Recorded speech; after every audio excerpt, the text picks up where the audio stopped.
The Government Information Unit (GIU) is the communications arm of the Government of Montserrat. We serve as the official platform for news and information for and about the government's ministries and departments. We develop information products on government's policies, programs, projects, and activities, which are then channeled through various communication platforms. GIU, your official source for news and information on the Government of Montserrat.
The Government Information Unit (GIU) is the communications arm of the Government of Montserrat. We serve as the official platform for news and information for and about the government's ministries and departments. We develop information products on government's policies, programs, projects, and activities, which are then channeled through various communication platforms. GIU, your official source for news and information on the Government of Montserrat.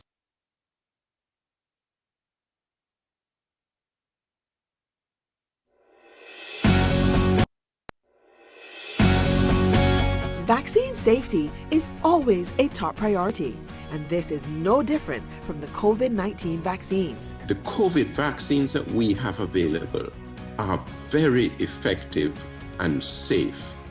And it is very important for elderly persons and frontline health workers and other frontline workers to get it, because these vaccines protect you from becoming ill if you get COVID. As COVID-19 vaccines are approved for use in the general population, monitoring for safety continues.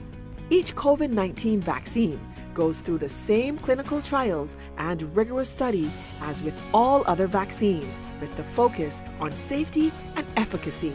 Nothing goes into the nucleus, nothing affects the genetic code of the human. It is a very safe vaccine. This is a vaccine that we all need to take because it will keep us safe. Vaccines bring us closer. Choose to get vaccinated.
Vaccine safety is always a top priority, and this is no different from the COVID-19 vaccines. The COVID vaccines that we have available are very effective and safe.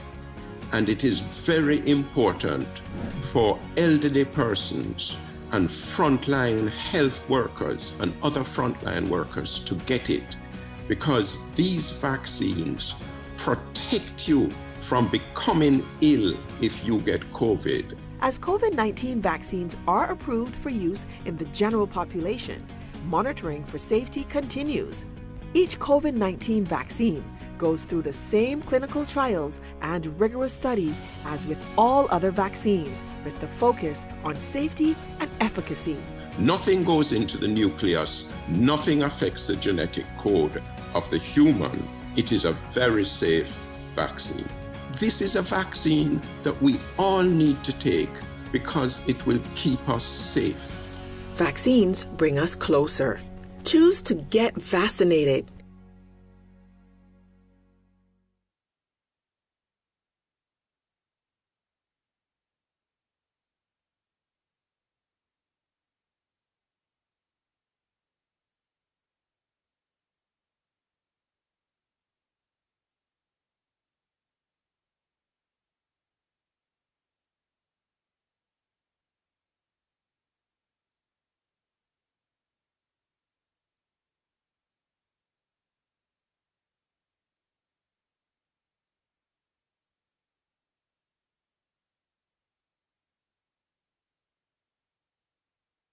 Researchers did not take any safety shortcuts when creating the COVID-19 vaccines. Large studies show that approved COVID-19 vaccines are safe and effective. This message was brought to you from the Caribbean Public Health Agency, CARPHA, and the Montserrat Ministry of Health.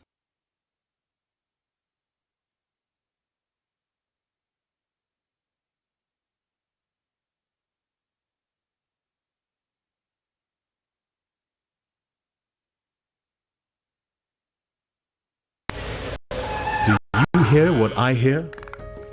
Listen to the ocean, and you will hear a cry for help. The ocean is hurting, and we are the source of the hurt. But we can stop and start to heal our ocean by preventing pollution from getting into our waterways. It can start with you. Join an active organization, or better yet, make a personal commitment. Commit not for just one day in the year, but for the rest of your life. Let's dispose of our plastic and responsibly, and let's start building. Let the healing begin. This message to you by mission with Government of Norway. Remlit, tackling ocean pollution from tooth to sooth.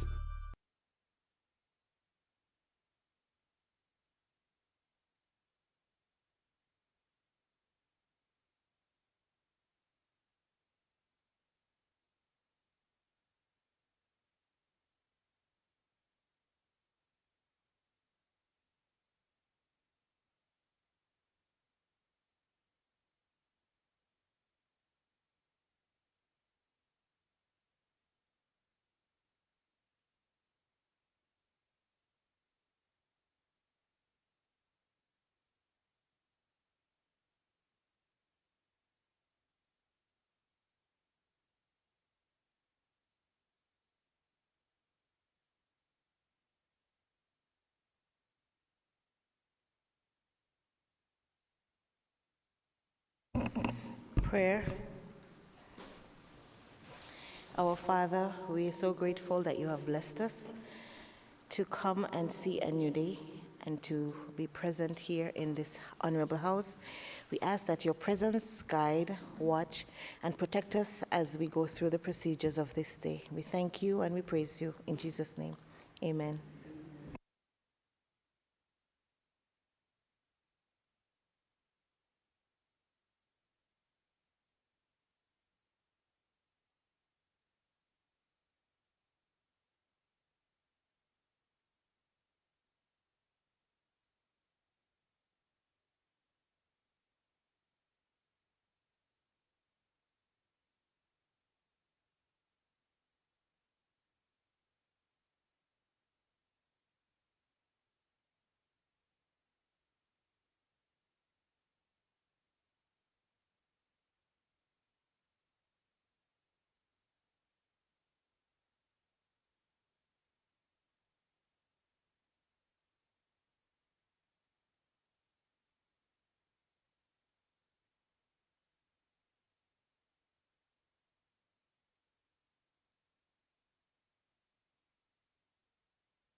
Okay, so welcome back to day 2 of our budget debates. And we're going to get into the rebuttal by the Honorable Premier. I recognize the Honorable Premier. Thank you very much, Madam Speaker. I regret I didn't take 2 days for my rebuttal. I should adjourn and then come back next week in truth and fact. Madam Speaker, let me first of all begin by saying to the people of Montserrat that this administration understands the difficulty that we are experiencing in this country. We have, in fact, gone through 2 years of shutdowns where businesses were unable to make any living, and where government was not in a position to provide the level of support that we would have loved to give to the people of this country. But as I said in my introduction on Monday last, Madam Speaker, we have come this far by faith. Madam Speaker, my colleague yesterday spoke about the people who traveled by faith, the Hebrews and the other one. Madam Speaker, indeed, in fact, situation across the world has created some difficulties for peoples in addition to COVID. Situations that we really have no control over. Situation, Madam Speaker, in which, as a government, we are working assiduously, Madam Speaker, to see how best we can help to cushion the impact of what is happening in this country. Madam Speaker, human lives are very important. For me, Madam Speaker, it's not about politics. It's about how we can improve the lives and livelihood of our peoples. And I do not take my position, Madam Speaker, as a politician lightly. I don't enter politics because of what I can get out of it. I enter politics because I think I'm called to serve the people who voted for me. And so, Madam Speaker, when I hear people politicize the issues to get political mileage, it bothers me. I will do anything that I can do for people. All my life, that's my calling to serve. And I don't serve it, Madam Speaker, because I want praise and fame and honor like some people. I do it because I think that God has given me the gifts and the graces to do just that. Hence, I do it without looking for any recompense. Because I am sure that my recompense is someplace else. And so, Madam Speaker, my Bible tells me, do not give to others who can give you back, but give. And that has been my mantra over my life, Madam Speaker. So, Madam Speaker, I'm going to present this rebuttal in three parts. One, I'm going to briefly address the opposition's presentation. Secondly, I'm going to reflect on what my colleagues presented yesterday. And thirdly, I will speak to the budget itself, the income and expenditure itself. Madam Speaker, it is important not to preempt what people will say, because in presenting the budget last week, Monday, the understanding was that I will present the strategic position of the government. And the ministers, Madam Speaker, will speak to their various ministries, their performances, their successes, and their failures. That was the plan. And so, Madam Speaker, the document I presented last week was not short of anything, because I knew fully well that the ministers were going to present their ministries' performances, their plans for the future. So those persons who thought that the document was scarce, it was deliberate, not scarce in contents in terms of policies and strategies, but the various ministries and departments have now put together their part of it to complete the whole document. So, Madam Speaker,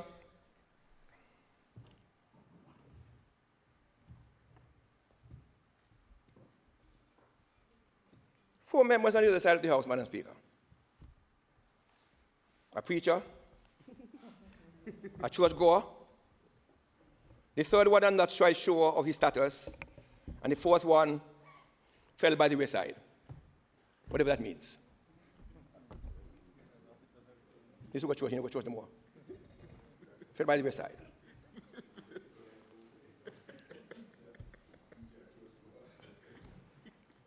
Madam Speaker, in this assembly, members are addressed as honorable members.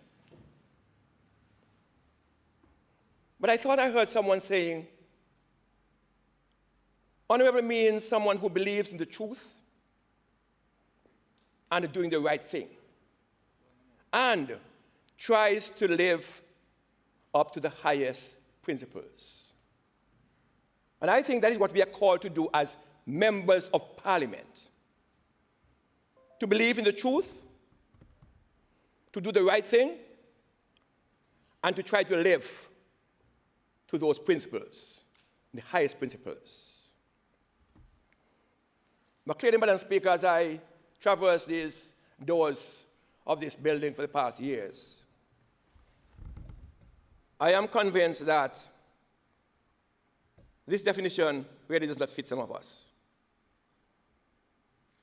Truth, right, and high principles. I don't expect us, Madam Speaker, as some people do, to think that Parliament is a church building, and that you must all come in here and sing amen, hallelujah, and sit down. That's not politics. We understand that we have what differences. We understand that we will not see eye to eye. What I expect, Madam Speaker, oppositions to say yes to what is positive and no to what is not. Support what has merit and refuse to support what doesn't have.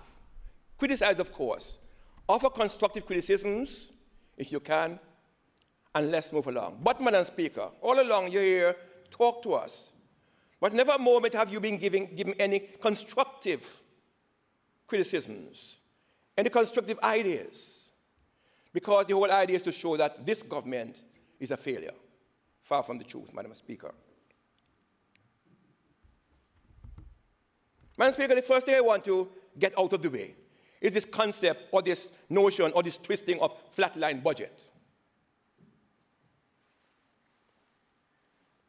You see, when people who are not financiers tell you things and you take it lock, stock, and barrel, it fools you. Because, Madam Speaker,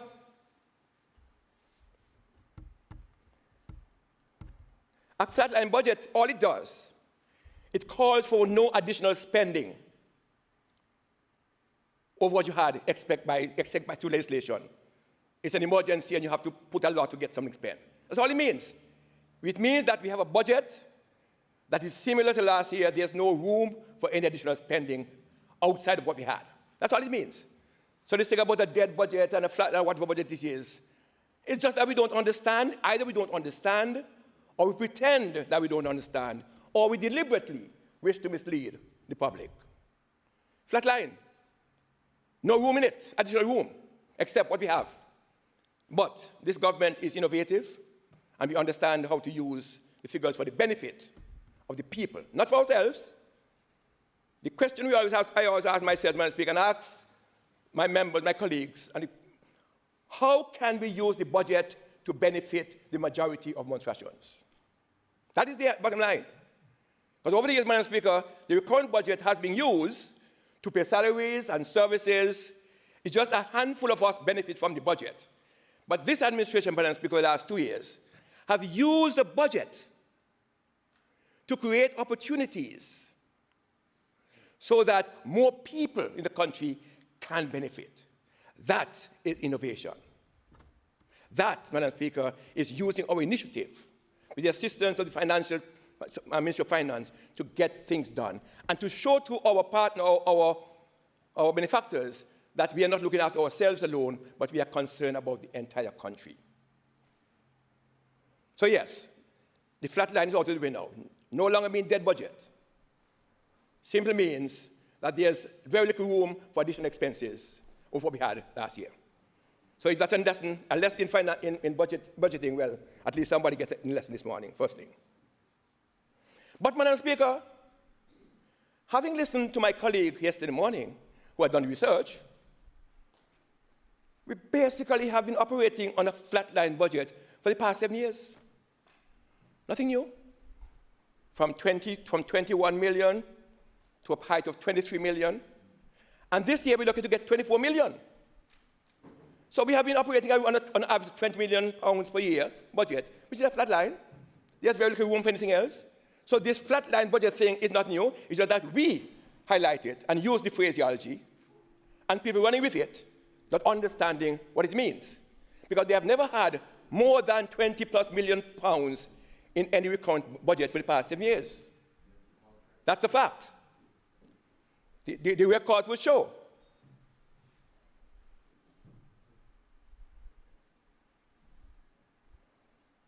But, Madam Speaker, the irony of the whole thing is that if you are out there listening to Radio Montserrat yesterday, or over the past months or years, and you're listening for the first time, and you hear members on the opposition side speaking, Madam Speaker, one would say, well, they are rookies. They just come in. Because they thought, the way they speak, Madam Speaker, they have no clue of how government operates. They have no clue of how the budget works. They have no clue, Madam Speaker, of how things operate in this country. All they're concerned about, Madam Speaker, is about them telling people, telling everybody that Montserrat is the worst place in the world to live. But that's the image we're selling, from Parliament. The image we're selling in this Parliament is that Montserrat is the worst place to live in this world. So everybody out there hearing us, we just don't use one word that we used to use some years ago. And I want a C word, but we just don't use it anymore. But we're using something else now. But I'm not going to use those words, because I want to preserve the integrity of this country. I want to preserve the integrity of our people. I want to preserve the integrity of myself and my colleagues. And so there are certain words I will not use in this Parliament. And I will not use on public radio, because Montserrat is home, sweet home. Madam Speaker,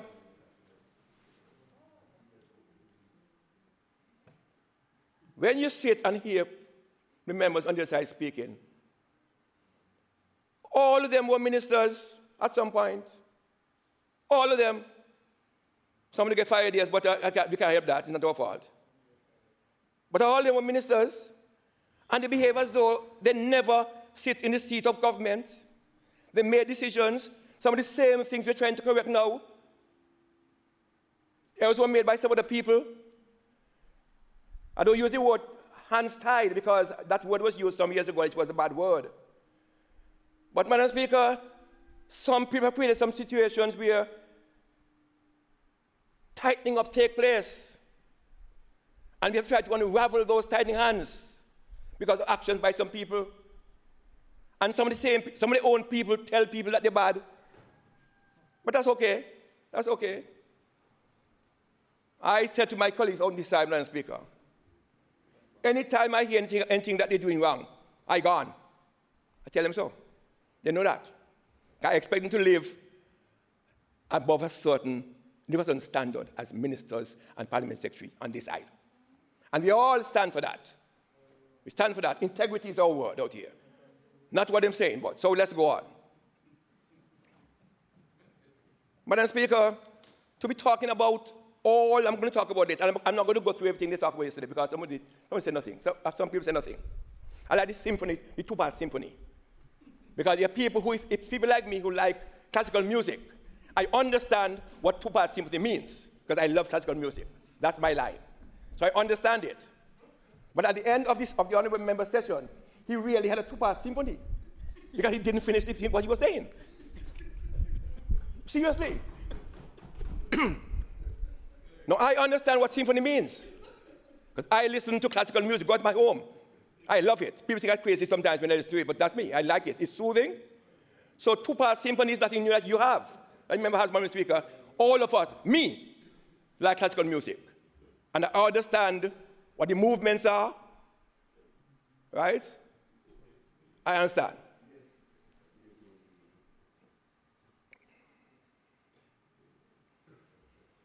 Madam Speaker, my honourable, and don't call me cousin from family no more. Family thing, we're outside here. Because you don't take, what do you want to say? You take more than hit me and hide your hand. Don't do it no more. Let's not do it no more. Let us talk government politics and church and here. Let's talk. Madam Speaker, my honourable colleague, my honourable family member spent 105 minutes yesterday talking. 105 minutes yesterday talking. Nothing substantive out of discussion. With one exception, of course, Madam Speaker, I try to say nothing good about the budget. Exact words. I try to say nothing good about the budget. So it means, Madam Speaker, it matters not what's in the budget that's good. My family not saying nothing good about it. Be bad. That's not the mentality for politicians. Pick out what's good and say it's good. But you see, Madam Speaker, people who are not accustomed to success don't appreciate success. They don't appreciate success. Madam Speaker, my colleague, I'm going to point out later on, the level of success that the Ministry of Agriculture has made over the last 2 years. I'm going to do that later. I'm going to show you the level of success that this government has made during 2 years of COVID. I'm going to do that later. So success, appreciate it, man. Man, after all. But, Madam Speaker, let me talk about COVID. I'm going to spend long. There are some key areas that came out yesterday. COVID, a vaccine, ferry, gas price, private sector, and there's another one, and social security. And I think these will take us through the morning, the time that they have. I'm not going to go through all the others. The other member who talked about COVID vaccine was trying to please somebody yesterday because he was one of the first person to take vaccine. He got his 2 shots and maybe 3 because he had to travel, because that member spent more time out of Montserrat than in Montserrat. So he had to take his vaccine. So he now encouraging people not to take it. I can't believe that. Because somebody came here yesterday to support him because he was talking about vaccination and non-vaccination. Madam Speaker, but the honourable member took his vaccine very, very early because he had to travel.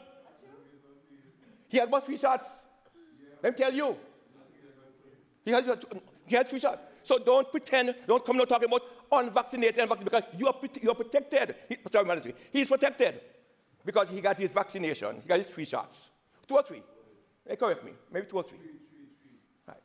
So encourage, what you should be doing, Madam Speaker, to encourage people to help us, to help the country. But when you talk about, you see, there's some people, Madam Speaker, I'm speaking to you, please. So tell Mom not to disturb me. Madam Speaker, when some people recognize that the voices, there's political gain among the voices of the unvaccinated, they go there and sing the same tune. That's my cousin's style. He goes where he feels he can get some mileage. And so that's his style. I know him very well. I'm not ashamed to say that. Cousin, you're right. Cousin, you're right.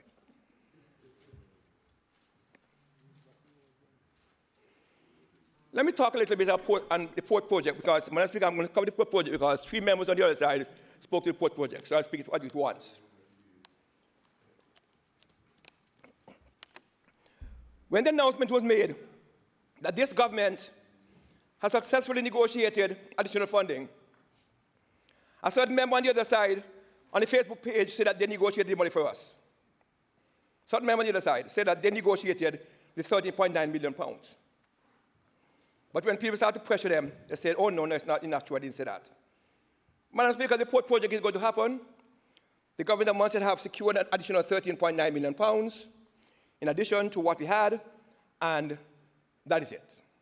So that is success. We were able to negotiate and receive £13.9 million in 2 years to complete a project that was stalled. That, Madam Speaker, is success.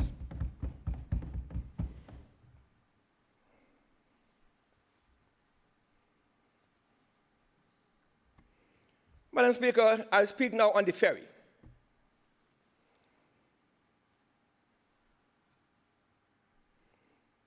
I don't understand why some individuals, barring the fact that the ferry is not running to take people to Antigua at a reduced fee rate, and of course we empathize, and we have made alternate arrangements to mitigate against the high price at the airport, because as soon as we stop the ferry from running, we introduce a subsidized airfare. But what the opposition are not telling the population is that the size of the airfare is not really as a matter of the subsidy or the airfares. It is the other taxes that are included. $200+ is added to that $600 or $800 as additional taxes, not for Montserrat. Not for Montserrat, but for the country. The $200 and something dollars, how much is it, Minister? 100 something and 100 something, two-way. Antigua tax, airport tax. 101. $202 in that package belongs to airport tax in Antigua, Madam Speaker. So, Madam Speaker, once you're going into Antigua, you're paying it. If you're going on, you don't pay it. We travel too. If you're going on, be outside Antigua. If you stay at the airport and moving on for the connection, you don't pay it. But once you're going into Antigua and come back out, you are going to pay it. That's what you would say. Correct me if I'm wrong. That's what you would say. Over 24 hours. Once you spend more than 24 hours, you have to pay it. That's what he will say. So, Madam Speaker, I'm not in that discussion with them.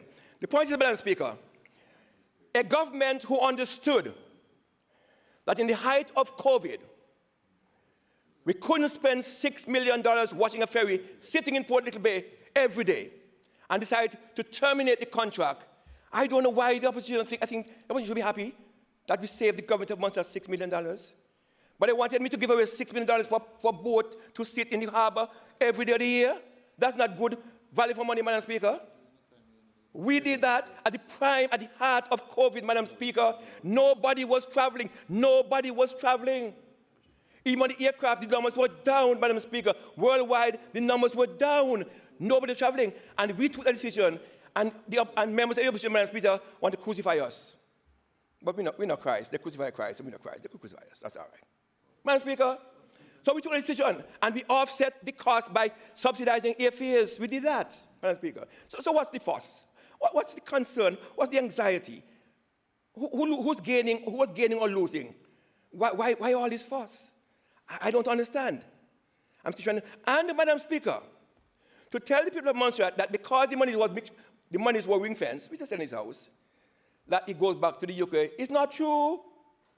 The $6.6 million ring-fence money, any ring-fence funds, Madam Speaker, belong to the recurrent budget. And all we have to do is say to FCDO, we need to use that additional funding because it's part of our package for something else. And we agree to it with them and reallocate it to something else. That's what happened to the ring-fence fund. The fund didn't go back to London. It came into our budget and was redistributed with consent, of course, along different lines, to include improvement of social welfare packages and other things. So that $6 million was our money, or that it was ring-fenced specifically for access.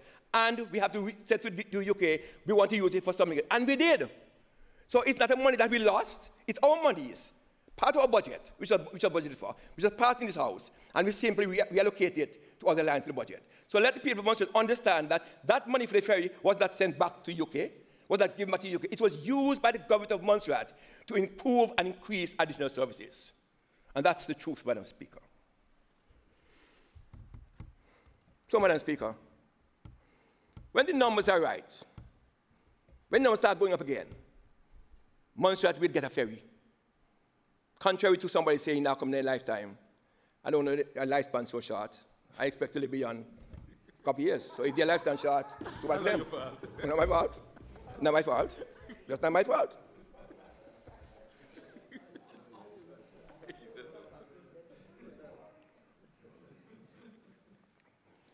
Madam Speaker, the only member mentioned on the McDonald report. We talk about hospital. The McDonald report was done under the administration. A document that was put aside, was never used, because once the work was completed and it was analyzed, it just could not work. So the report was pushed one side. And the author of the report said that the paragraph or the section on health financing was just put in because that was an assignment. So that report should never be spoken about all. It didn't make sense. When you talk about bed numbers, and if you had followed that, what you would have been getting is a 16-bed or 13-bed hospital. So that report didn't make sense. Although the government spent money on it, it just didn't make sense. So don't ever reference the Matt McDonald report because it did not make sense to the government, not the opposition, not the people of Montserrat, not even our benefactors. They push it one side. Yes, I understand that it wasn't our doing. And we studied, as opposition, we reviewed the roots of Matt McDonald. So we don't go to that. So you all didn't have any say in it. They didn't have any say in it. They just get it and they take it. So let's move on. The SDP, Madam Speaker, and I'm going to not cover it, but I'm just covering it up. The SDP, Madam Speaker. Madam Speaker, the last SDP was done on the MCAP administration in 2012. Last SDP. That SDP expired. That's the Sustainable Development Plan, a document which sets out the goals and objectives of government, various objectives of government, and it's government's roadmap to the future development, including the millennium goal, how we achieve the millennium goals, and so. So, Madam Speaker, that document expired That document expired in 2020. But, Madam Speaker, what will happen is that for us, 2 years or 3 years before the expiration date, you start working on it. But we came into office and we met a document that was going to be expired, that the document was going to come to an end in 2020, and no work was done at all. So immediately, Madam Speaker, we set out to seek assistance through ECLAC and other financial agencies to have the work done. The work is presently ongoing. But in between, Madam Speaker, we must have something to work with. And so we have our medium-term or medium strategic plans to move forward with until the final document for the SDP is completed. So we're not working without a plan. We're not working in the air. We're not working trial and error. There's an intermediate plan that we're using to get the work done. And this has to be attached to the budget. So the budget is not by itself, but it is aligned with something else. And every ministry and departments have to all, if you look at the budget, and I'm not sure how many of them look through it, you'll see the plans and programs of the ministries based on the budget for this year. Madam Speaker, I come on to a pet subject, Social Security.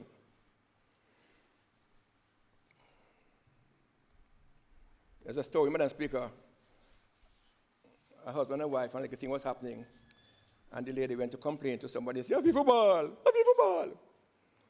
Madam Speaker, she couldn't bear it, and she said, "FIFA ball."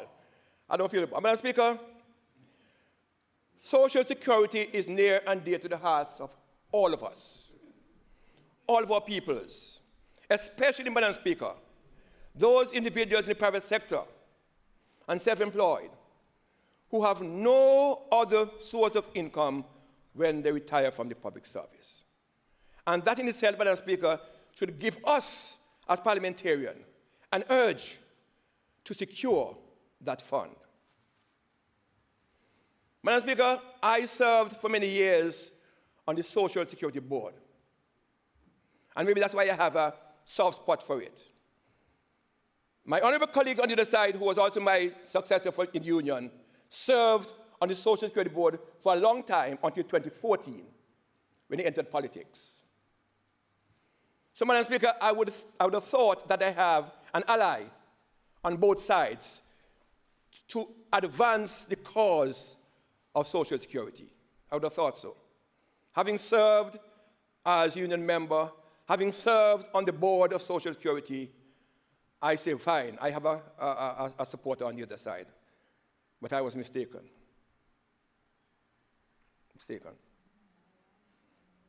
Came to us, Madam Speaker, and we received the 2016 and 2018 actual report. And, Madam Speaker, the recommendations are the same from 2015, 2016, and 2019, 2018, and we now see a draft of the 9th actual report, and the recommendations are basically the same. The recommendations are, in short, Madam Speaker, if you don't do something, the fund will fall through. The fund will become insolvent. The fund will dead. That is a dead budget. the fund wilted.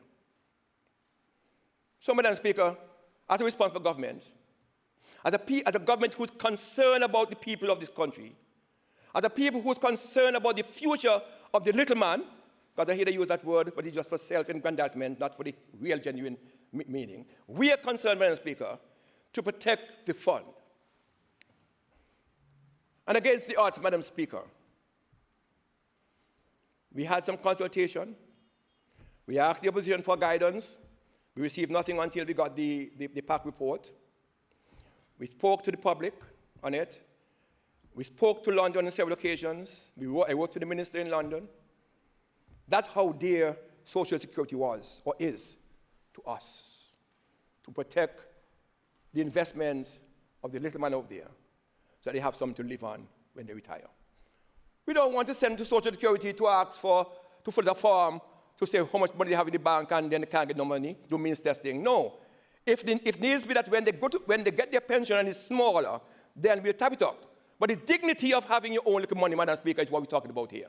The dignity of owning your own, not going to social services to ask them to help you out. And that is why it's so important that the Social Security Fund is secured. And, Madam Speaker, about the legislation in the House, I know what they will tell me. I know what they will tell me. But no member on the opposition side voted for it. I know what they will tell me, but it's all right. But, Madam Speaker, we made the necessary amendment to the legislation to protect the fund.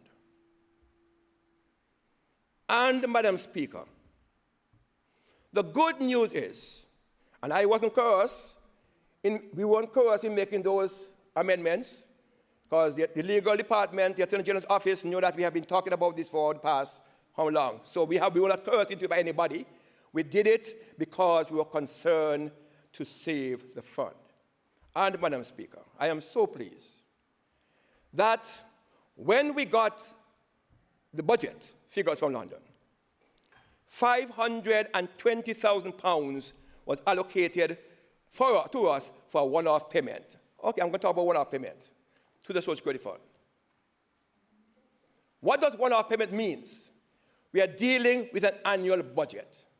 So any contribution this year must be one-off from that budget. That's all it means. We cannot talk about next year and the other year in this year's budget.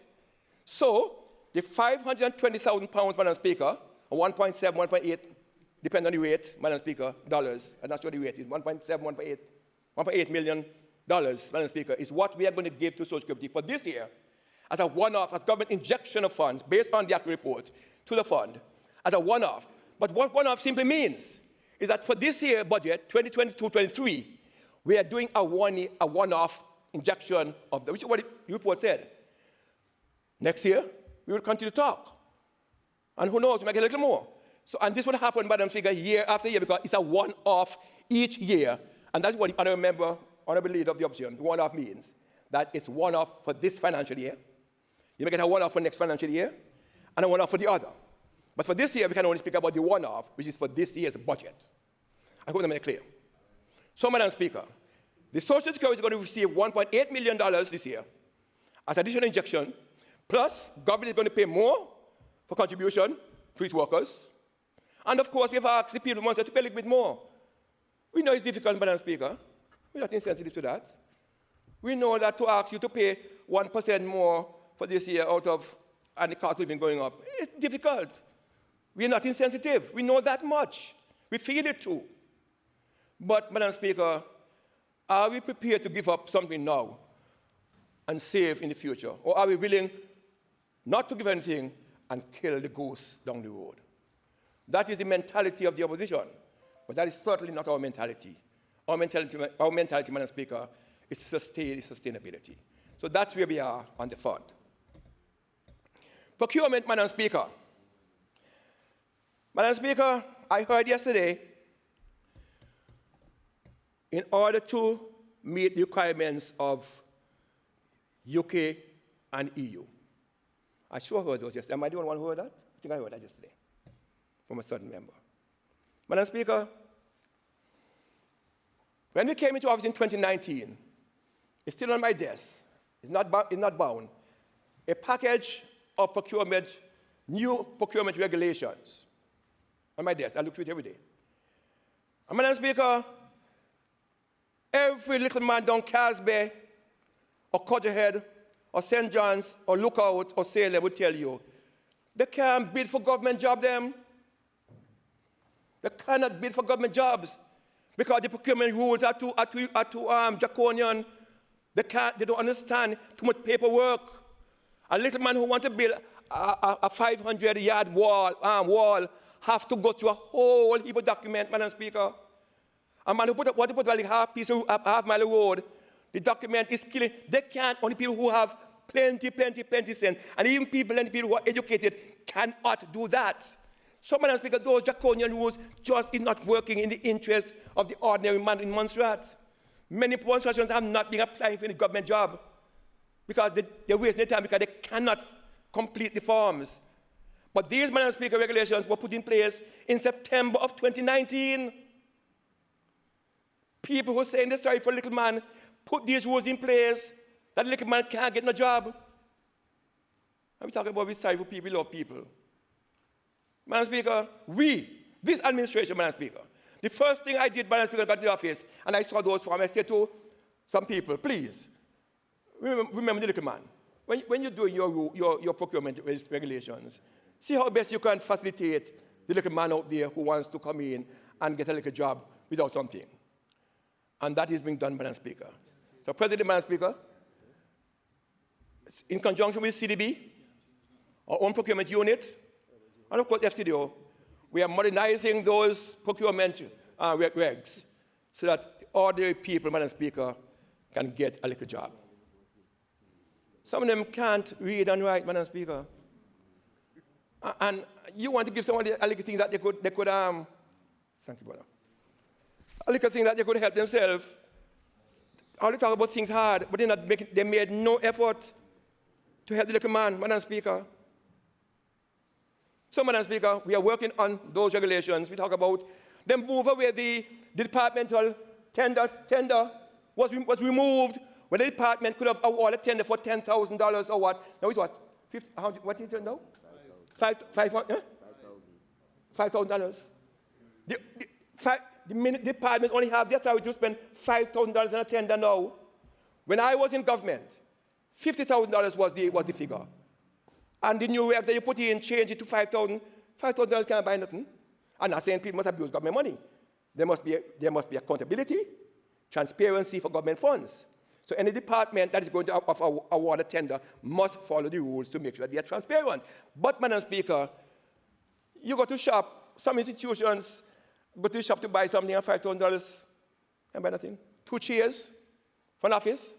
You can't go beyond a job, go tender, open tender. So that is what the tender document did. That's what the honorable member did as Minister of Finance. Pressure the little man, pressure departments. Mark you, I am saying again, department and ministries must be transparent, accountable when they're spending government money. Must. I'm not saying they aren't, but I say they must. And that is why they're giving a little more latitude to manage their own resources within the framework that we are setting out for them to follow. Madam Speaker, I didn't take kindly to the fact that one of my members said that I went to London in November and I was sent to Manchester. One of the members on the other side, I was sent to Manchester.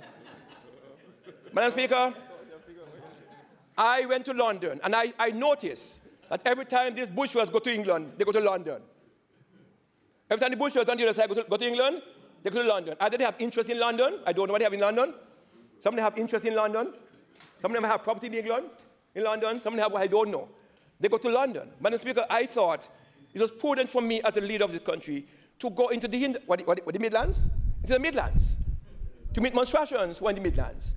So personally, I opted to go to Leicester and Manchester to meet Montserratians who have not seen their premier for years. Me, opted to do that. Nobody told me to go. I thought it was prudent to go and see the people because the people in Manchester and Leicester are Montserratians as well. and they have the right to talk to the Premier. And that's why I went. So, Madam Speaker, let's put that to rest. It was my own doing to do that. I was not sent. I was not sent.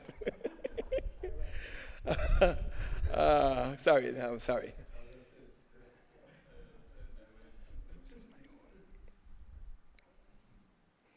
The member spoke about the money is for regional contributions. But at least the member could ask the FS what happening rather than taking information from somebody else. In a conversation with the FS, we find that every year we allocate funds for the regional contributions, and that at the end of the year some of them are not paid, that sort of thing. So what this has been taken to split the contribution between External Affairs Office of the Premier and MOFEM, so that some institutions that are government per se is paid by MOFEM, and others are paid by Regional Affairs Office. So the monies are not taken away. Money seems split into two. So you have two entities paying it. That's information for the other member. So we are all the monies are allocated, but they are in two different votes. Simple. So we're not cutting. We're part of the region. We're part of CARICOM. It is MCAP government who went into CARICOM and OECS. Why should I come out now? Why should I do anything to dismantle that? We are staying there. So regional corporation is part of our package, and we will stay there as long as we can. Huh? Sorry. Huh? So, Madam Speaker, that's where we are. Madam Speaker, we recommended certain people to work in CARICOM, you know. Our government, our people. We put them forward to work in CARICOM, and when they come back, they come and campaign against us. But yeah, right, no mind. They warned me this morning, you know. Careful, they warned me. Madam Speaker, the Honourable Hogan keep on talking about the sugar drinks tax. I'm not sure if that's one of his favorite drinks. Maybe, you know. But it's not good for you. Not good for you.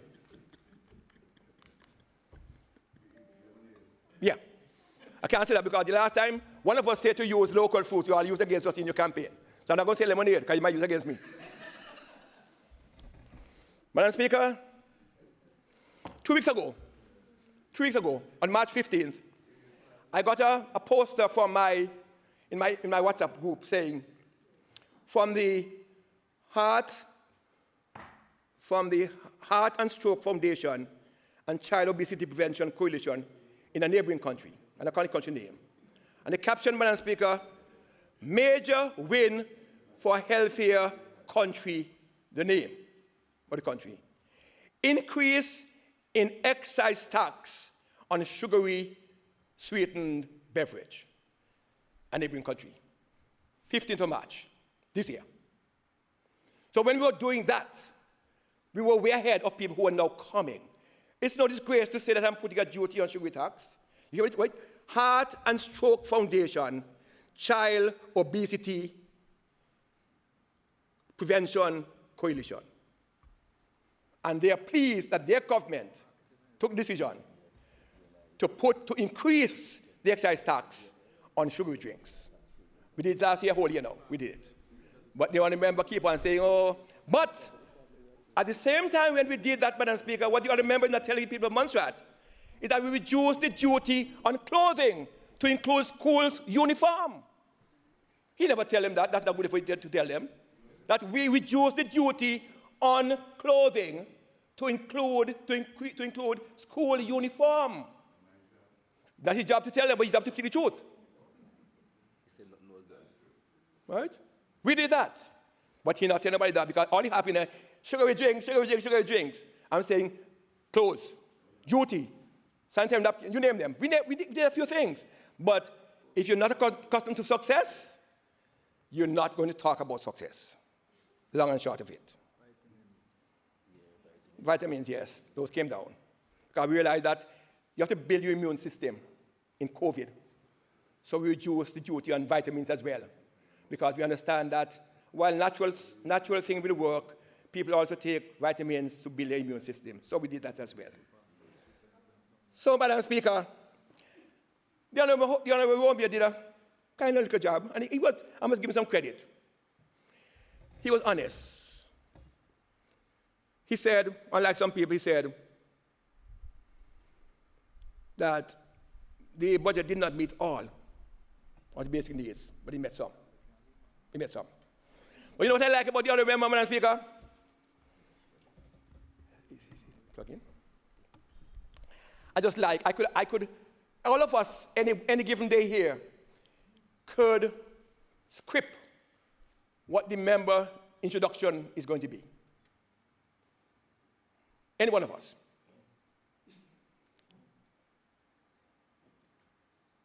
Yes, he did not contribute much to the debate. I'll come to that. But we have come to be very familiar, Madam Speaker, with the story of the little old lady, the little old man who met him on his way to Parliament and tell him a story. This has been the routine, Madam Speaker, for every Parliament we have. Some little old lady or some little old man or some single mother met the member on the road to Parliament every time and tell him, you can call me name, but I'm not calling name. That is the routine. So when you come to introduce me, what are you saying? A little old man, I want to take the old man meet you down the road, by market, or a little old woman. No, I appreciate that. But you see, it makes me think whether every time we have Parliament, somebody gets in the way, stand on the roadside to meet the gentleman to say, this is happening. Imagine. Eh? Every Parliament, somebody always come borrow some kind of money. If somebody wants to send to one ticket to borrow $500, oh my goodness, that is bad. But I believe that the other member is getting some pension that he not really due, so he could give them some of him. So the honorable Park chair should start to investigate that one day, because I have some letters for you to send to you on that.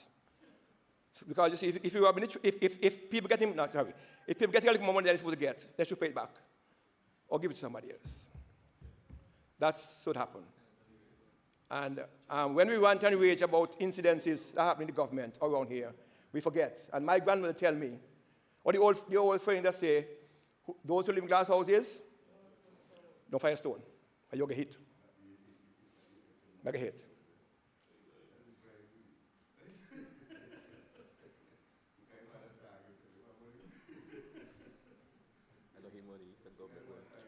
You forget, Madam Speaker, the member forget, 2017, when a gentleman was in a similar position and they decided that he should get the money. I say no more about that one. I say no more about that. You think you lie more than anybody else.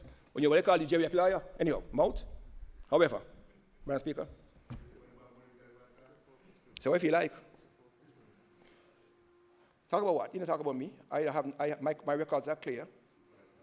During 2009, Madam Speaker, when I was trying to run an election, a certain politician told me they went up to Long Ground to inquire about me.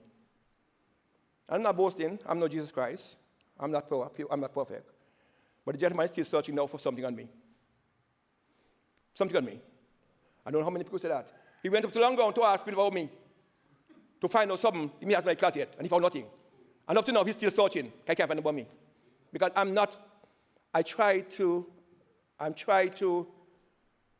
live a kind of life as a Christian. And not because I shouldn't talk in Parliament, because I'm going to talk in Parliament. I'm not going to speak about somebody WhatsApped me yesterday afternoon and asked me, said they just tuned in. And they were wondering, Madam Speaker, whether the honorable member, Romeo, was debating the UK budget. Because what he heard sounded as though it was the UK budget that we were debating. It's on my WhatsApp message. I'm not making that up. I'm making that up. Whether he was debating a UK budget, or a spring budget, the person said.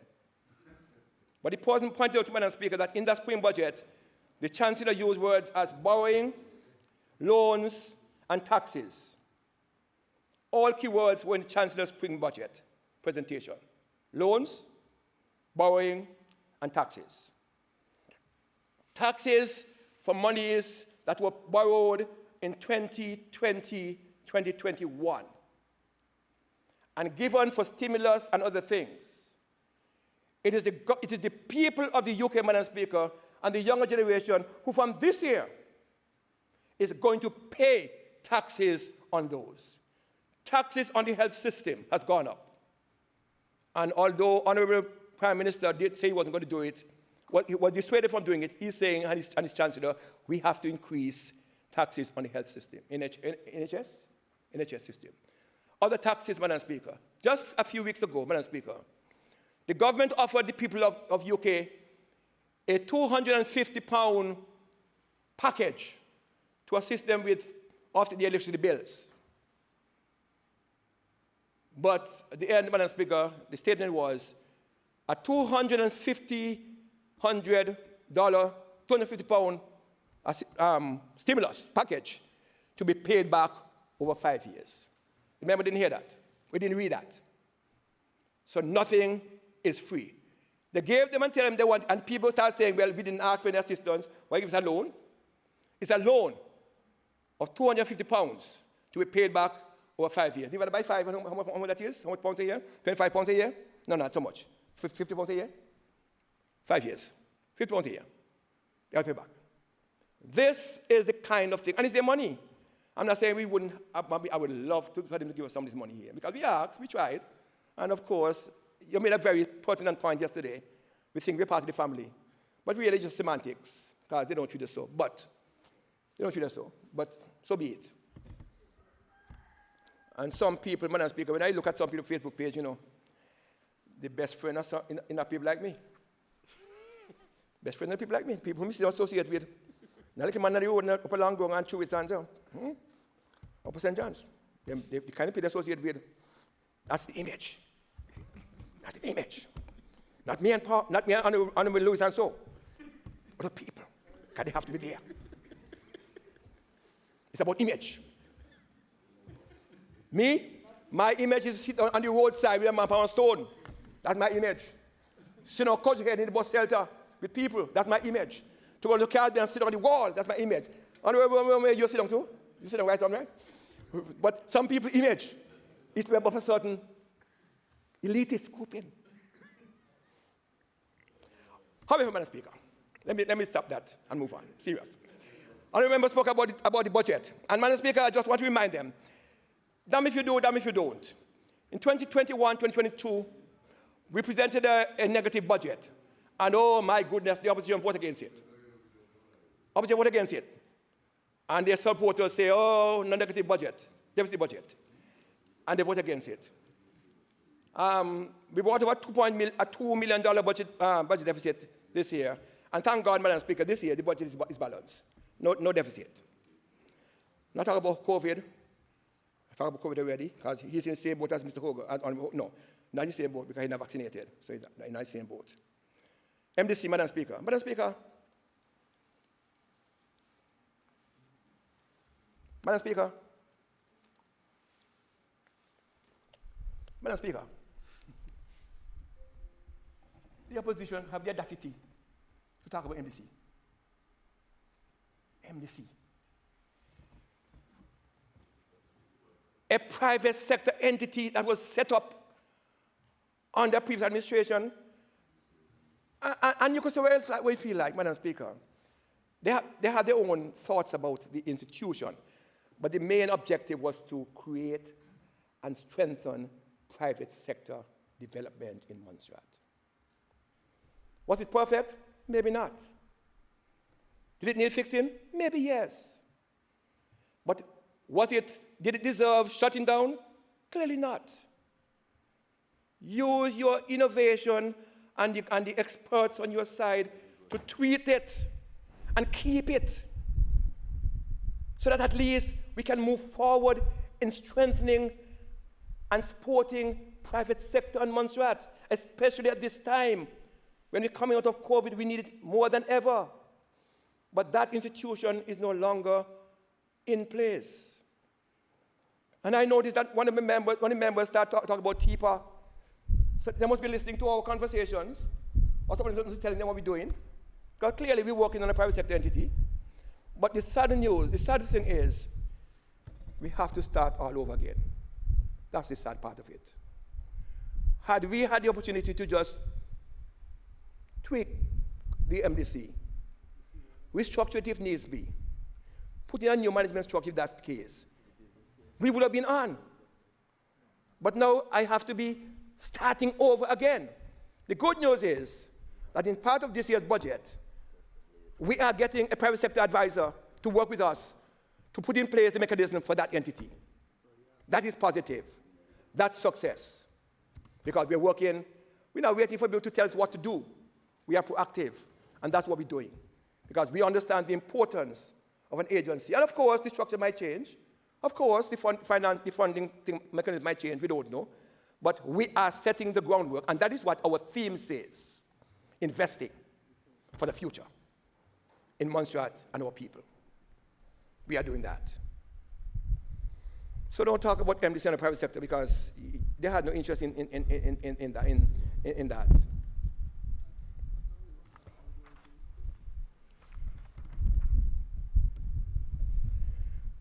I spoke about ferry, so I'll talk about that. I spoke about tourism sector. The tourism sector, Madam Speaker, somebody spoke about the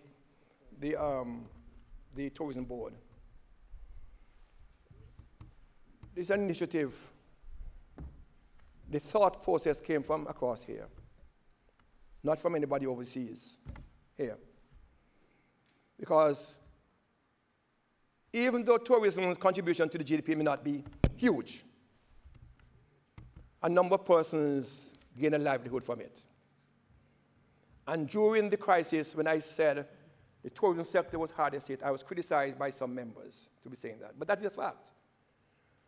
When the little guest house and the little restaurant and the taxi drivers and the bus drivers weren't able to make a living from the tourism sector, it was hard on them. It's still hard on them. And so, Madam Speaker, having opened the border, we decided that tourism needs some additional resources. We don't have the means to hire in all the resources that we need. We have a new director. We're getting a new market person coming in shortly, plus the one that's there. And we thought that we probably need to give them a little more support. And so we took the decision, AG, we're coming to you. We have the draft, sit with your drafters shortly, to reinstitute, because the tourism legislation was repealed some years ago, about 7 years ago or 8 years ago. No, before that, 5 and 2, 7 and 2, 9, about 10 years ago, it was repealed, and never came back in. So the tourism board is not activated. Tourism is not operating on any legal framework. They're on the Ministry Office of the Premier. And so we took the decision, Madam Speaker, to reinstate the Tourism Board Act.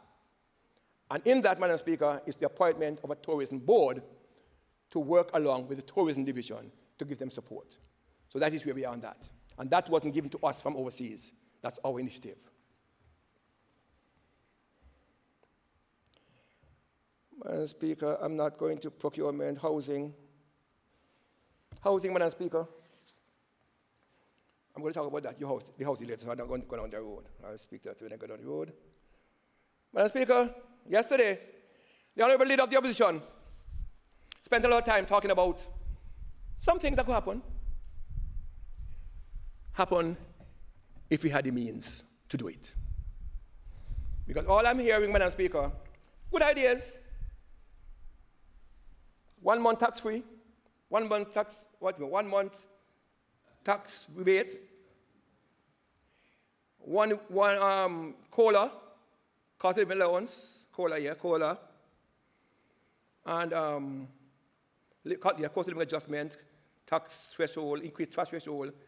These are all economic theories. But in practical terms, Madam Speaker, in this small economy, a budget that's dependent on granting aid, of which 63% thereabout comes from aid. And the other 36% comes from, 37, from local revenue. We understand the need to give people something, Madam Speaker. We understand the urgency to do that. And whereas I will not permit, and there was a statement in my budget a little paragraph in my statement which they took and run with that I say, I'm not announcing anything now. I cannot, for the love of me, commit to anything until I have before me a package of incentives that I could say, and my team could look at and say, yes, we had not reached that stage. Nobody's going to make me say things that I cannot defend. So all who say, oh, I didn't complete and whatnot, that's for them. We will do something. And at the right time, and I repeat again, we will tell people about what we're doing. We are working on something, and we will work on it.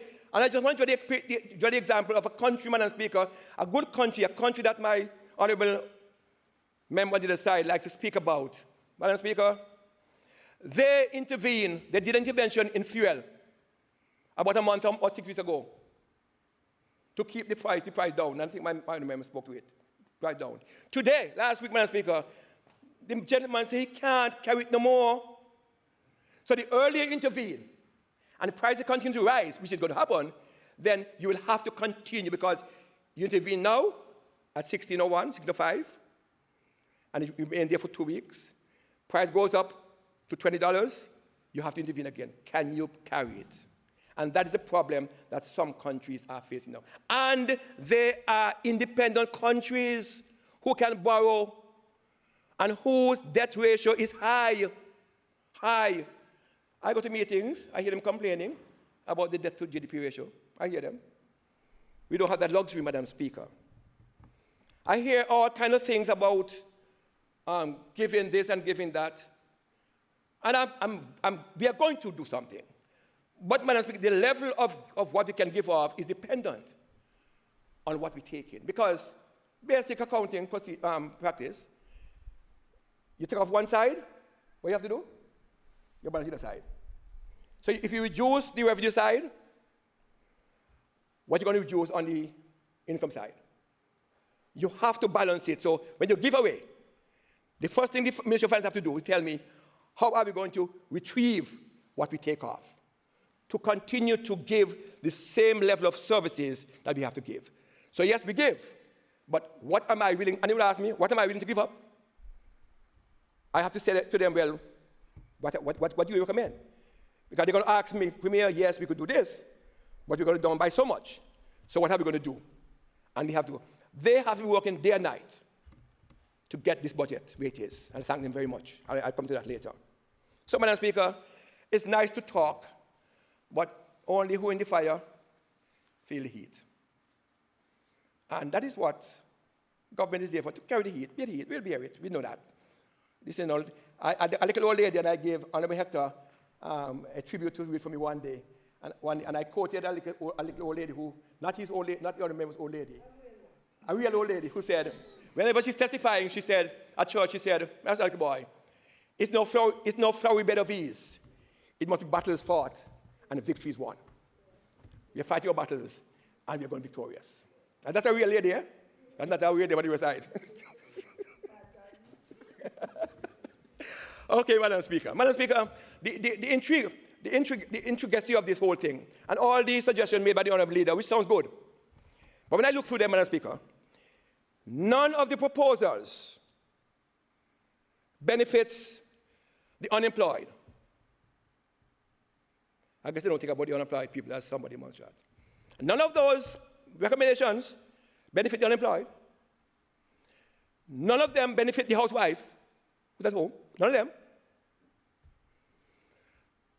None of them benefit the commander of McCarthy sitting down. Some of them only benefit the people who already have an income. Because if you introduce some of them, Madam Speaker, the public servants who are in the R51 to 40 something, not going to benefit. Already not paying taxes. So they can benefit. Not paying taxes. And they buy the same pound of sugar, the same loaf of bread, the same pound of chicken like us, who are getting a decent salary. So we want to put more money on ours and give them nothing. And we talk about we love the little man. We're sorry for them. But all we want for ourselves, because this is what somebody's going to do, is to give us more and give them less, because they get nothing. But what we are doing, Madam Speaker, is to ensure that whatever we put in place is going to benefit everybody. FS don't vex with me. Everybody cook pot, ain't it? Everybody cook pot. Okay, fine. All right, say no more. Say no more. So don't get me. Don't vex me. We are going to, what we do, everybody must benefit, not just a select few. So, Madam Speaker, I'm going to rest this part here. No, because I think I've done enough on that. I've done enough on that.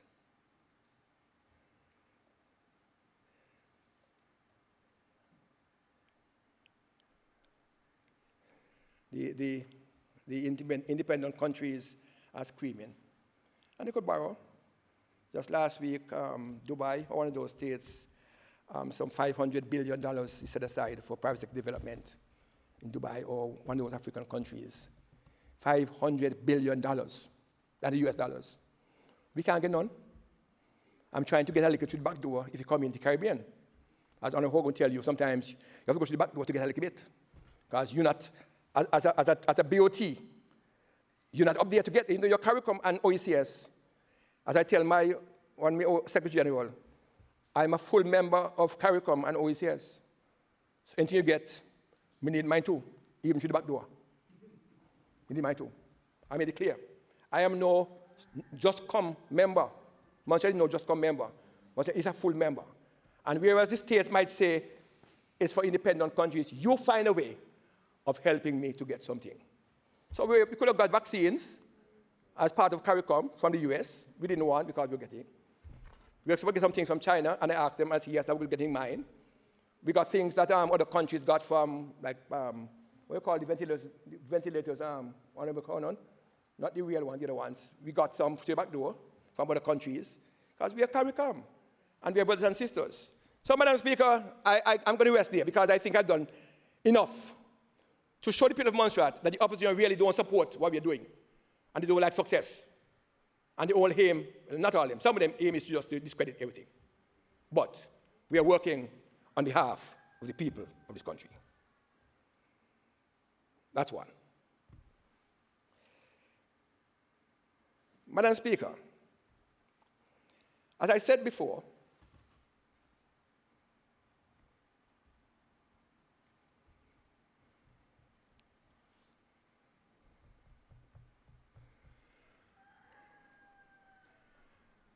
the budget, when I presented last Monday, document contained the most strategic directions and our major achievements.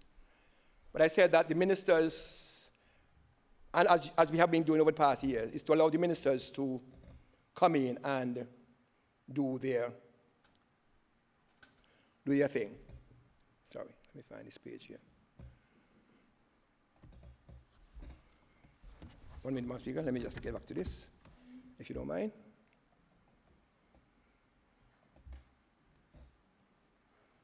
What's the time? 11:16. What's the Madam Speaker?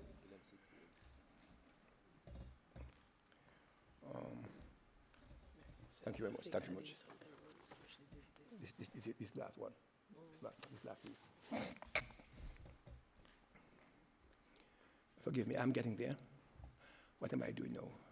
Okay, this one here, this document here. Okay. Yes, Madam Speaker. So yesterday, Madam Speaker, in my statement, I highlighted some things that we were doing, our achievements in terms of our projects that we have accomplished. The hospital, and the minister spoke about that, and Madam Parliament Secretary spoke about the community services areas that we were doing. We spoke to the John Osborne Airport and the tower, and Minister Joseph spoke about his successes in his ministries. He spoke about the road projects. But before that, let me talk about it. Madam Speaker, one of the things that we found difficult when we came into office is that Davy Hill sewage and Drummond sewage systems, especially Davy Hill, for years, Madam Speaker, raw sewage is flowing, and Drummond's, Madam Speaker, raw sewage is flowing in Drummond's for years. Madam Speaker, this administration decided to take a case to London to assist or to fix the Drummond sewage system and the Davy Hill. It was serious. And I'm pleased to report, Madam Speaker, that we have a permission to spend funds to remedy, or maybe we have to rebuild a new system in Drummonds and to fix the Davy Hill system. We wanted to include Lookout, but it's a little bit too much. So we are focusing right now. And during this year, we will be working on restoring the system out here and to rebuild the system in Drummonds. People in Drummonds, your health is important to us, and we are coming to ensure that we give you a clean environment in which to live.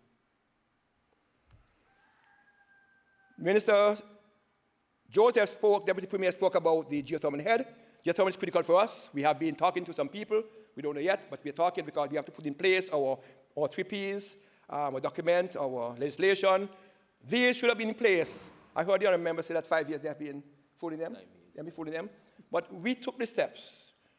We're not depending. I told London, for 5 years, you talk about early market engagement. No take us down the road. We're not going to road with you. We told them that. See them here. And we're not bluffing. We said to them, for 5 years, you kept the country of Montserrat in this thing about early market engagement. And at the end of 5 years, we see nothing. We're not going to road. So, Honourable George, the Energy Task Force is set up. We are cleaning. We have funds to clean the geothermal heads. We are talking to some potential people. Don't know yet. We are putting in place legislation. We are putting in place the private-public partnership, the public-private partnership document because it's government assets and ours.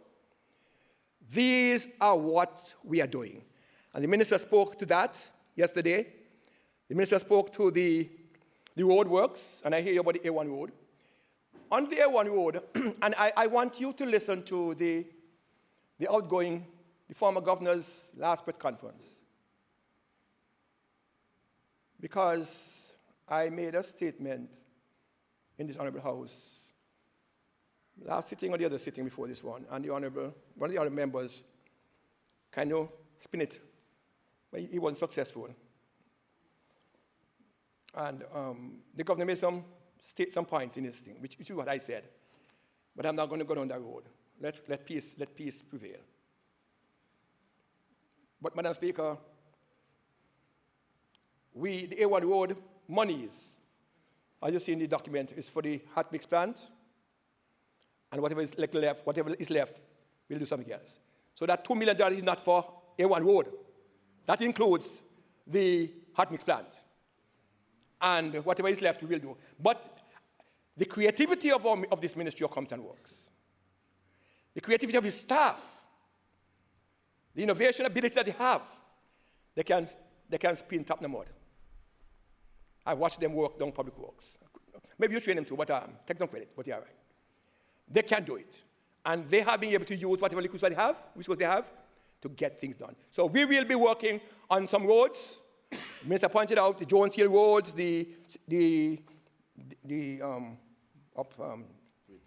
Fritz Road, the one up Munger Hill Road. We are coming. We will make your travel on those roads a little easier once the hot mix plans is up. Once we get the parts, the additional parts, get it up and running, we are coming. For too long, Jones Hill Road, for instance, has been in shambles. Every time you go in and grade it off and rain come again and mess up. So during this year, we will be creating some jobs on road maintenance and road repairs. We're not going to restructure big roads, main roads, because we don't have the funds yet. But we are going to be working on road maintenance. We're going to create some line within the budget to increase the maintenance line, and that's what we know we have to do. Because when you increase the maintenance line, you deliver a service and you create some jobs. That is how you use the budget to benefit the people of Montserrat. So when you get a fixed line budget, sit down and say it's a fixed line budget, and just pay wages and services, you use it to benefit the people of Montserrat. Energy, ICT, we're on the move. The whole idea of a digital economy, digitizing all government department paperwork. You know how difficult it is. Too many people complain to me, like a businessman come here and do something, and you have to work with 10 ministries and departments, and no one agency can help that person, and the person gets frustrated. Now you go online and you fill all the forms online, you send to one central agency, and you're cool. That is what Comes Works is doing and the ICT unit is doing to help us. Government forms, for instance. Why government form? Why is write a piece of paper? Why do I have to pay my income tax? I'm living in London. Why have to pay why do I get a letter from Montserrat with a paper to send a check down here to pay my property tax? Why can't I go online and put in my credit card information and pay my property tax? So what we're doing. We are in a digital age, and we have to get with the times. And thank God, Comes and Works and the Ministry of Comes and Works and the unit down there are just doing just that. Limited finances, but we're making the best of it, and we're delivering. That, Madam Speaker, is success. That is success. Madam Speaker, the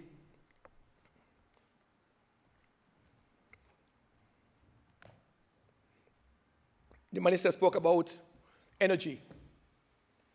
And we are determined, it might be a fallacy, it might be a dream, but we are determined to make Montserrat the first country in the Caribbean 100% renewable by 2035. We know we have to have some standby fossil fuel appliance. We know that much. So we're not naive to that we have to have a standby, which is what had planned when we bought the generator, Don Mull, that we were going to go green, and the standby generator was just in case we need it, it would come in. But our aim is to reduce our dependence on fossil fuel. We spend far too much of our current budget, Madam Speaker, on fossil fuel. And the implications that we face, and as my colleague said yesterday, Madam Speaker, we don't contribute significantly to carbon emission, global climate change. But we feel the brunt of it, and I said that at CARICOM meeting in Belize last week. We don't contribute significantly to carbon emission and climate change. But Caribbean islands, the LDCs, the small island states, Madam Speaker, in the Caribbean, we feel the brunt of climate change. Every year we know hurricanes are coming. We have seen flash flooding. My Minister Buffon spoke about the flash flood that we had in November of 2020. Just came down. We know how we lose crops. There are droughts, Madam Speaker. So we have to contribute. I said to the Minister last year in London, you have to help us to get here because you can use us as your model in the Caribbean, that your colony, your British Overseas Territory in Montserrat is 100% renewable. So give us the resources to get there. And we hope the minister had meetings with the energy minister in London, and we are working with them to see how best we can achieve that goal. It's not unachievable. We can do it, and we will do it. Madam Speaker, the minister spoke about the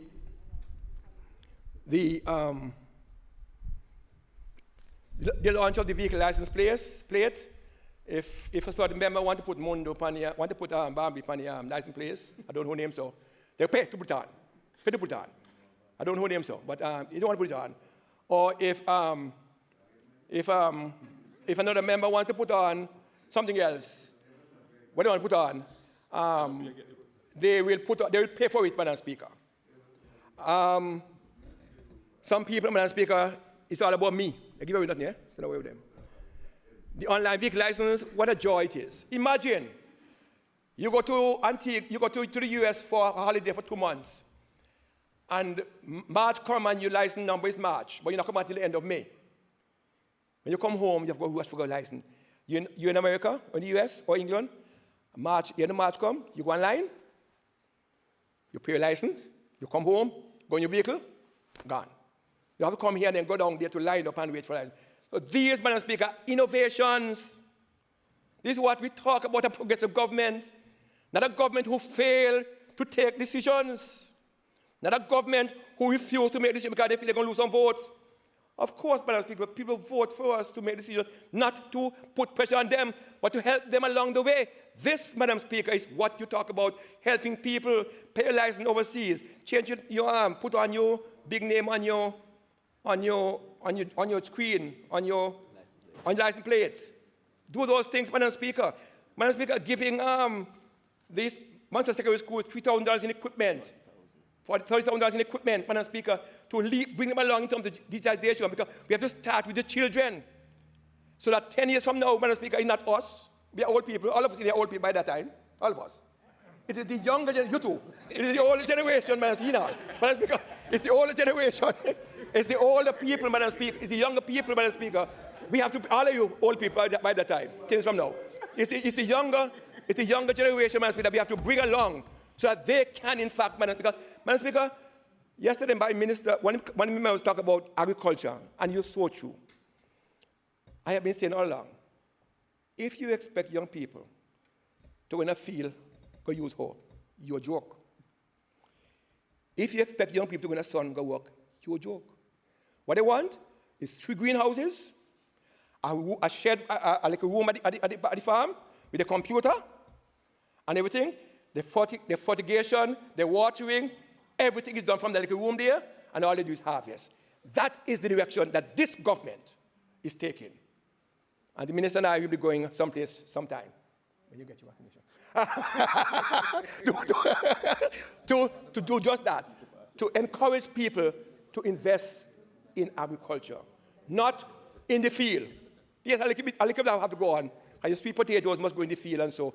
But crops that can be grown, high-value crops, must be grown under technology and by technology. And that is what the Minister of Commerce and Works and his team is doing. Digital transformation is no longer down the road.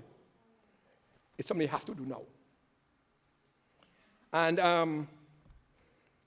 for instance, the phone.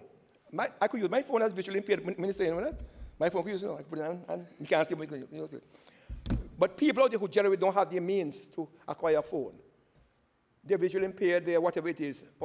And the phone, thank you for giving them those senior citizens, 10 senior citizens some phones and teaching them to use them so they now connect to the world. Because all of us, in this ICT thing, all of us are equal.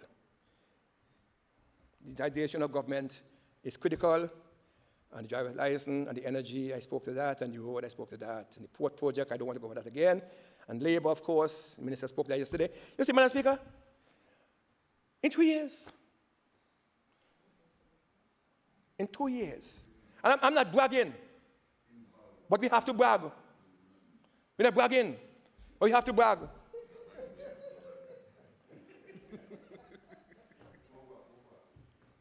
We succeeded where others have failed, not SIPRIG.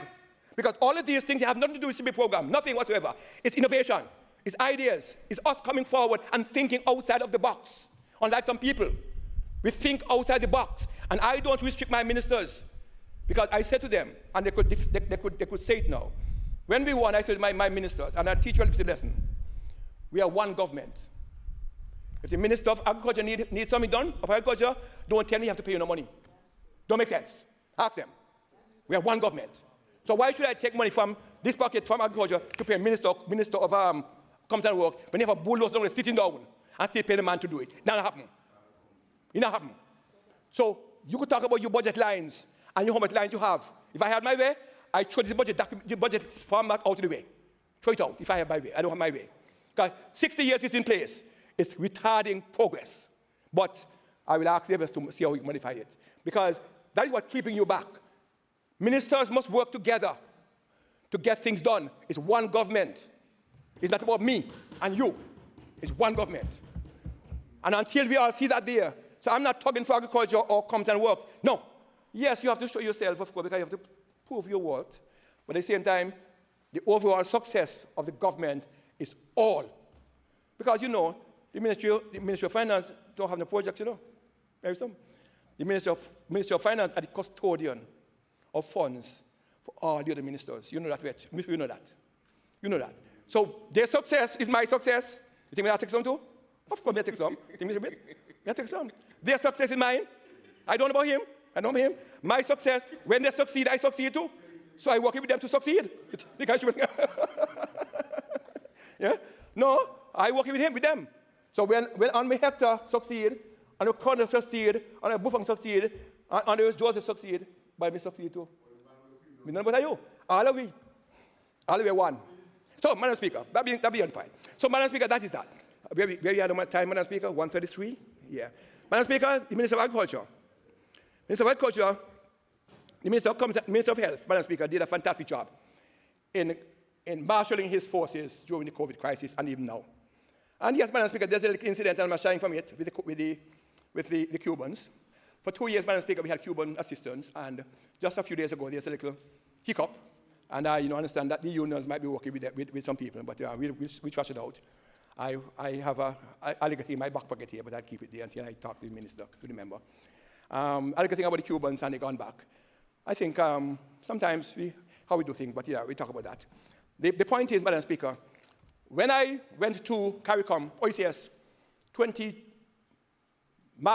April 2020, and we spoke about assistance for small health staff, and we agreed to say yes, Madam Speaker. And we don't have an embassy with Cuba, so we have to come back and go to the UK and come back down and FCDO.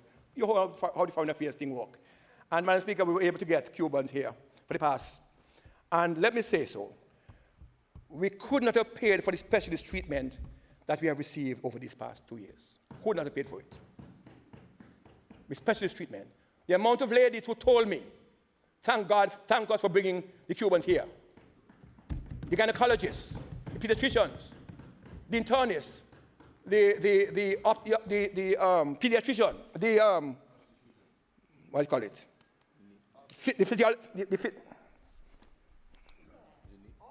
No. I'm talking about the therapists, the physiotherapists. Because I have to look at my foot too, so I could boast. I get some service. Yes, I get rub them too. So, Madam Speaker, the amount of people who said to me, Premier, I thank you government very much, because we were suffering, we had to pay, and now, Madam Speaker, they're smiling. It's the grace of God, and thank God for his guidance and his wisdom in allowing us to achieve and to have these Cubans come here and work with us. And we are working to solve the issue. I am concerned, Madam Speaker, about diplomatic fallout, what I said to the teams, and I've been in touch with my people to ensure that there's no political fallout, there's no diplomatic fallout. Maybe I should invite you for some guidance, and to make sure that we keep that relationship between us and Cuba, and whatever needs to be done, we have to do it to make sure that we have that service available to us. We are working on it, and it will come through for us. But the sad thing is, Madam Speaker, when I spoke, you see, when we spoke about the Cubans coming, there's a lot of things on Facebook, oh no, Cubans are come, they're not come. And when they finally reached, Madam Speaker, the other tune was, well, split the money and give you some, give all away. But thank God, Madam Speaker. They came, they succeeded, and our medical team here, Madam Speaker, they needed the support, because they're a small team. And we thank them for standing by us as well, because they are the ones we are accustomed to over these years, post-COVID, and they worked during COVID. We want them to understand that we have a calling. All of us have a calling. And as nurses, I think I grew up with a nurse. Mr. Hogan will tell you that. And maybe Mr. Baker might know that too. And I appreciate the nursing profession. It's not an easy task, especially when they call you during the night. Well, when you live in the country, and they call you all kind of hour in the night to go down to bottom long ground or wherever to deliver a baby or something, I appreciate that. But, Madam Speaker, these nurses, I just want to say to them that I know that things may not be how you want it to be, but I know that you have a commitment to the Florence Nightingale Pledge, where you pledge to care for the sick and the dying as first. That's your first call of duty, to care for the sick and the dying. We will talk to you, just because we're here. We understand what you talk to us. There are some things might be within our reach now, others may not be. Let's be reasonable, but we will talk. But your first commitment is to the health and well-being of the sick and the dying. That is a calling. As a local preacher, I have an obligation, apart from here, to encourage people along there. When I went to the hospital on Saturday, and somebody in the male ward visited him, encouraged him. 1:30. By 2:30, I got the news that he has passed. He had passed. Life is precious. Life is precious. And the nurses and the doctors they are human, but they also have a responsibility to care for those who need them most. Madam Speaker, we're going to finish this section, I believe. The last section is more interesting, not this kind of talk, so we will. The Minister of Agriculture, I think he was fantastic. And I don't know who he exposed. He exposed me because I know what he talk about. what he did some things yesterday. The progress, the success of that ministry is mind-boggling. In spite of a flatline budget last year, a flatline budget this year, in spite of COVID, in spite of drought, in spite of rainfall, the minister and his team were able to introduce things that have not been done for the past 4 years. And I'm not trying to show anybody. I'm just simply saying that the man performed. That's what I'm saying. No? 1 year. Sorry. Madam Speaker, the goal of CARICOM is to reduce food imports food import by 25%, 25% by 2025. And our motto is 25 by 25. 25 by 2025. That's the way. And I promise the minister I will work with him to do anything he can to improve. Madam Speaker, food and nutrition security is critical for us in the region. We depend too much on other outside sources for our foods. We import too much of our foods from outside, be it fish, cabbages, tomatoes, whatever it is. Why are we importing so much things? Yes, I understand because sometimes the weather is against us, but when a minister decides to be innovative, the last time plantain came into this country was when this individual was Minister of Agriculture in 2009 to 2014, when he brought in a new breed of plantain. The first time in this country that bananas were banned from this country and plantain is under this individual as Minister of Agriculture. I banned plantain and I banned bananas because I said this country must rise up and produce its own. I got licks for it from the merchants, but I didn't mind. Today, Madam Speaker, we are basically self-sufficient in bananas and plantains, a little sporadic sometimes. What I want the minister to do is to introduce a ripening facility so that we can offer both ripe and green bananas. And once he can do the ripening part of it, we're solid. But he's on his way. He's now introducing tissue culture, some new multiplication process for more plantain, so we have more plantain. And, Madam Speaker, added value. Honorable Hogan spoke about added value. The agro-processing facility. Once CDB gives us that preliminary discussion that I'm talking about, we're moving. CDB, we get some work now with CDB. You know, tell you yet, but I tell him now. CDB is doing some work for us, paying for it, so that we could get the first phase of the agro-processing facility out to the way. And once it's good, we will move on from there. Why, with all this planting, we just start doing planting chips. Huh? Why are we going to be importing planting from Santo Domingo? So use this to add value to it. That is how we go export things. Sell plantain to somebody else.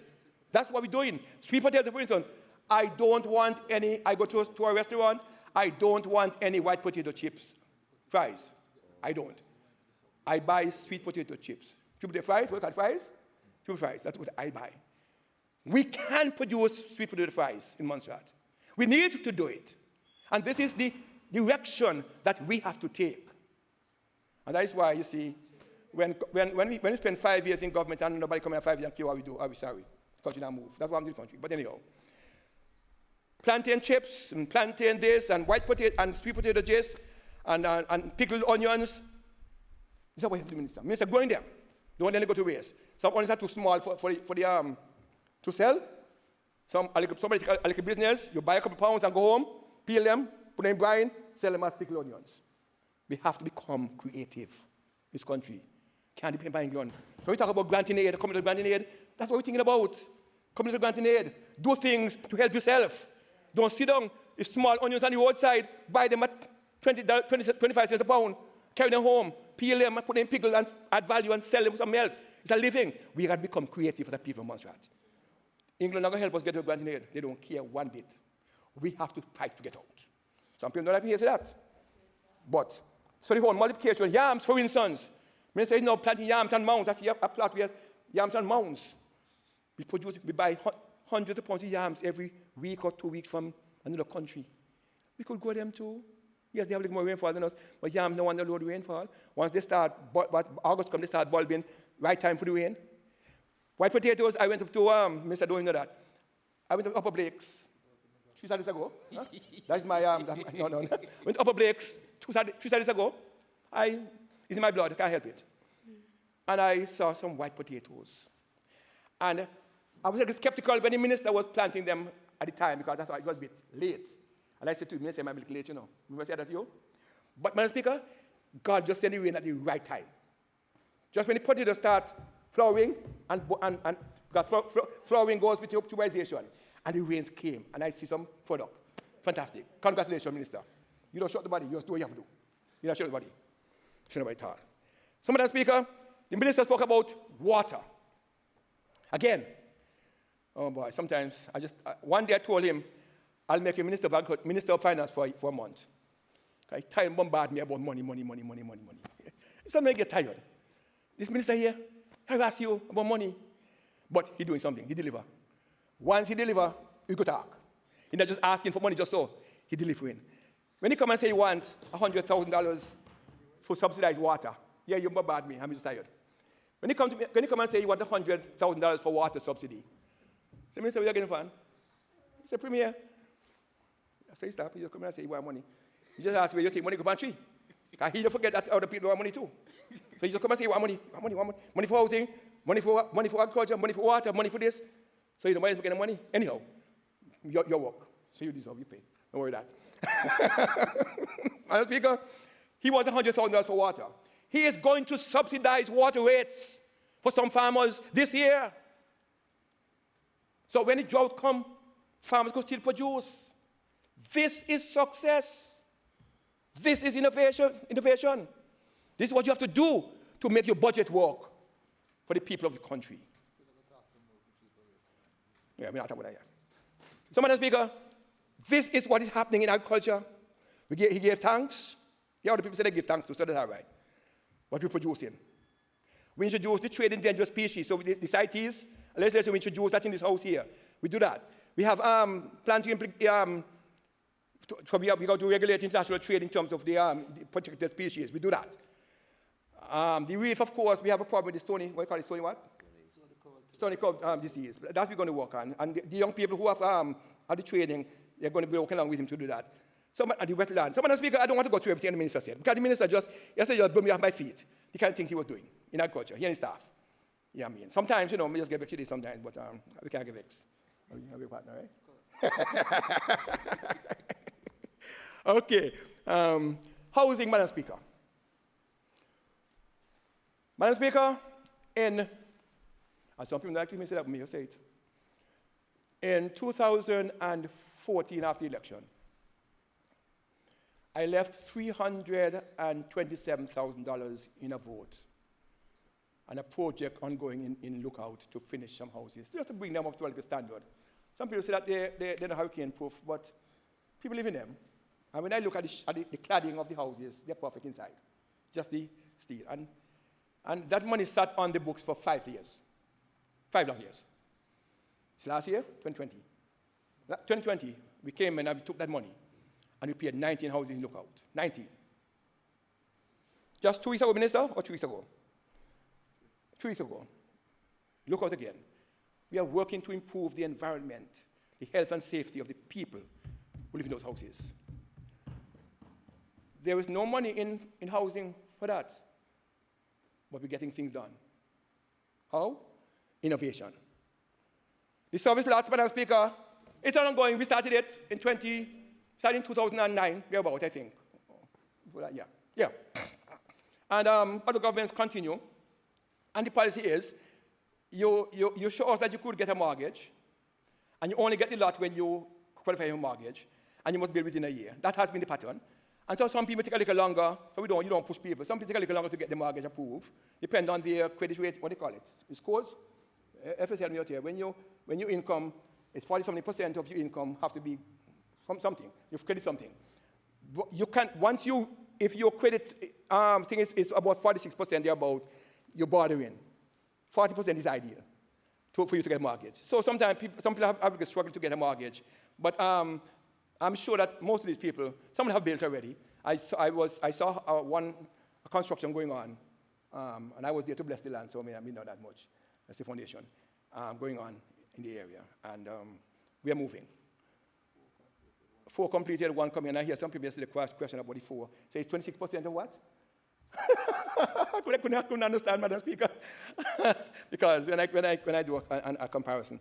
Madam Speaker, another thing. Madam Speaker, imagine in this day and age, so many people in this country living without inside sanitary facilities.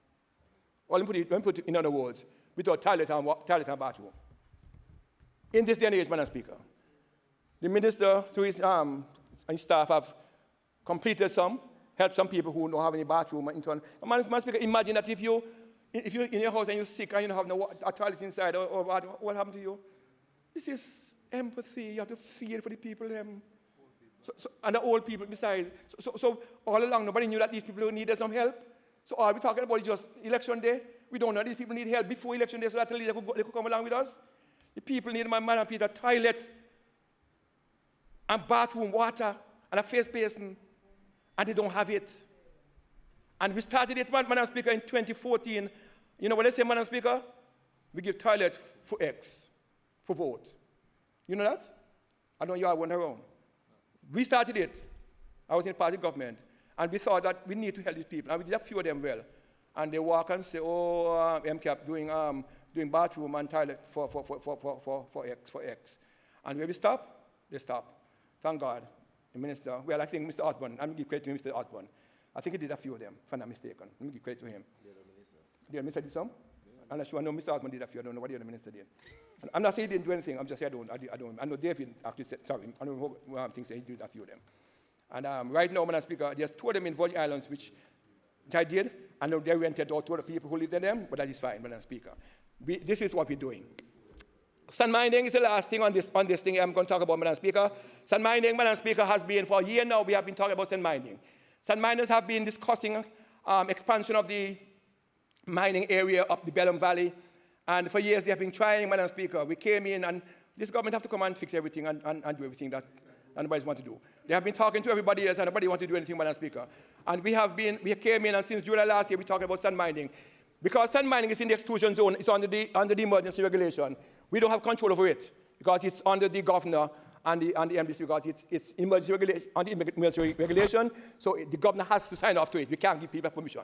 And so we have been talking, NDPAC has met, and we have called in MVO to do the risk analysis. We have talked to this, and it took a while, quite a while. And sometimes we thought that really some people didn't want us to do it. And we struggled until last week, just last week I think, we struggled to get things in place. We did everything we could, but there's some people who were skeptical, who were not risk avert, put it that way. And finally, Madam Speaker, sand miners can now go up a little higher in the Bellum Valley to mine. What we are saying to them is that you must mine with prudence, you must protect the environment, you must replace the areas that you mine so that it doesn't cause hazard to anybody or to the environment, fix it back, and that can be because they have heavy equipment. And once that is done, Madam Speaker, the physical planning unit will work along with them to ensure that they do this, and we are good. I just heard somebody talk about IRA yesterday, EIA, Environment Impact Assessment yesterday. The minister said we need one, and government is looking at how it has to be done. You cannot do major development under the Physical Development Act without doing EIA. That is law. So no.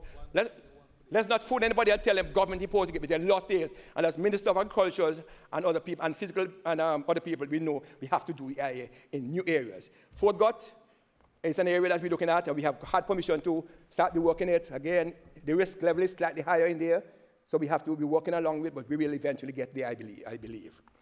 And so, Madam Speaker, the Honourable, okay, so that is so far for these two ministers. The Honourable, I spoke about the Ministry of Health already, and Honourable Hector. They have done a fantastic job, especially getting young people together, and Hector is very, very energetic in getting young people to move and trying to speak up, to get things done for her ladies. I quote her, use her words, her women and her young people. I promise to help her in whatever way I can during the coming year to see how best she can work. And I'm sure the minister will work along with her to give her and her men. No, she's not talking about the men there. She's not talking about the men there. That's what you mean. I'll work along with her and along with the minister to see how best we can help her to achieve some of her little pet projects, if we can. So I'll be coming to FS to say, FS, many Parliament Secretary, like something here, so please help me out. I know she will, but I'll put you in a spot. Minister Kernan has, as usual, he has been there. He's our advisor when it comes to certain things. We listen to him. Of course, we have dissenting voice at times. We are individuals, and we all have our dissenting voices. But as a senior statesman, we do listen to him sometimes. Not all the time we go by him, but sometimes. Not all the time we go by him. But we do listen to him and seek his advice at times. And we will continue to do that. So, Madam Speaker, this is the summary of the minister's presentation. So this now has to be added to what I did last week. Put this in the same document and see if we are delivering anything. Because I understand I have not delivered anything in the first part, which is not true, but add this to the document now, complete it, and this is the second part of the symphony. And now going to the third part of the symphony, Madam Speaker. What time now? 11:54? 11:54. So the second part is done. I'm doing a four-part symphony. Yeah, don't do it. A four-part symphony. Yeah, no worry. No four-part symphony. And I'm doing four-part symphony. And Nakaika Street, it's or them. I'm using somebody. No worry. I'm a classic man, I tell you. So can't afford for the classic. So, Madam Speaker, Schubert. Never mind. Let me go down here. I'm able to talk. Yes. If I be a family, you got the same genes, some of the same genes. For classical music, they'll be like classical music, but we have the same genes. So it's all right. So, Madam Speaker, that is the second part. I will try to get, I'm not sure I could finish the third part because we have to close for lunch at 12:15, we said? I think, Madam Speaker? Madam Speaker? 12:15, we want lunch? What's the time? 11:54. Should I adjourn now and come with the last part? FS? I think, members, we have to go to the airport. 12:15. The third part? No, I'm behind back. No, you know, do one down for me. Sorry.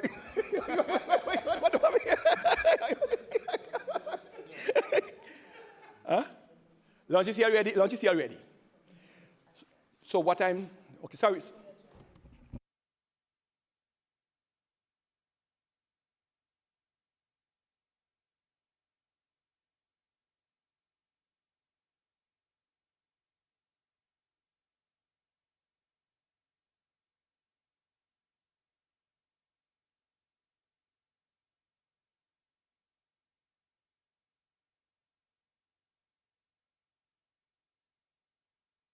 So, Madam Speaker, having finished the second part of my presentation, and because we have another engagement, Madam Speaker, I wish to move a motion for the adjournment of this House for lunch until 1:30. I recognize the Honorable Deputy Premier. Thank you, Madam Speaker. Madam Speaker, I rise to second the motion for the adjournment of this Honourable House until 1:30. It has been moved and seconded that this House be adjourned for lunch until 1:30. All in favor say aye. Aye. All opposed nay. And the ayes have it. We are adjourned for lunch.